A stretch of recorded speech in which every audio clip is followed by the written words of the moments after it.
ఒకప్పుడు ఫ్రెండ్‌షిప్ అంటే ఒకళ్ళ కోసం ఒకళ్ళు ప్రాణాలు ఇచ్చేవాళ్ళు. ఇప్పుడు మాత్రం ఫ్రెండ్‌షిప్ అంటే మొత్తం కమర్షియల్ అయిపోయింది. అవసరం ఉంటేనే ఫోన్ చేస్తున్నారు. అవసరం ఉంటేనే మెసేజ్ చేస్తున్నారు. డబ్బులిస్తే మంచోళ్ళు, డబ్బులివ్వకపోతే చెడ్డోళ్ళు. ఎక్కడికెళ్ళినా మనమే డబ్బులు పెట్టుకోవాలి. లేపోతే మనం పనికిరాము.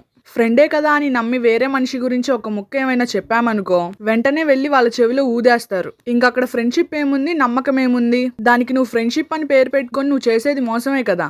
పోనీ మన కష్టాలేమన్నా చెప్పుకుందాం అనుకున్నామనుకో, నేనున్నాను అని చెప్పాల్సింది పోయి, చులకనగా చూడడం, నవ్వడం ఇలా చేస్తున్నారు. అంతెందుకు నాకొక ఫ్రెండుంది. మొన్నటిదాకా నన్నెలా వాడుకుందంటే, నేనేదైనా డ్రెస్ కొనుక్కొని వేసుకుంటే చాలు, అదామెకి నచ్చిందంటే ఆ డ్రెస్ ఇచ్చేదాకా ఊరుకోదు. రాను రాను నాకు కొత్త బట్టలు కొనుక్కున్న అమ్మాయి ముందుకెళ్ళాలంటేనే భయమేసింది. ఒక పక్క మా అమ్మ నన్ను ఇంట్లో తిడతా ఉంటది. ఎందుకిచ్చేస్తున్నావు బట్టలన్నీ అని చెప్పేసి. మంచిగా ఒక సిస్టర్ లాగా ఉంటే బట్టలేంటి ఏదైనా ఇచ్చేస్తాము. కానీ వాడుకునే వాళ్ళకి ఏమి ఇవ్వాలనిపిస్తది చెప్పండి? బ్యాక్ బిచ్చింగ్ చేయడం, వెనకాల మాట్లాడుకోవడం ఇవన్నీ బాగా ఎక్కువైపోయినాయి. ఇదంతా చూసి చూసి నాకైతే ఫ్రెండ్‌షిప్ మీద విరక్తొచ్చేసింది. ప్రెజెంట్ నేనైతే అందరిని దూరం పెట్టేశా. నా పనేదో నేను చేసుకుంటున్నా. నా వీడియోస్ ఏదో నేను చేసుకుంటున్నా. యూట్యూబ్ స్టార్ట్ చేశానని తెలిసాక ఇంకా ఏడవడం మొదలుపెట్టా.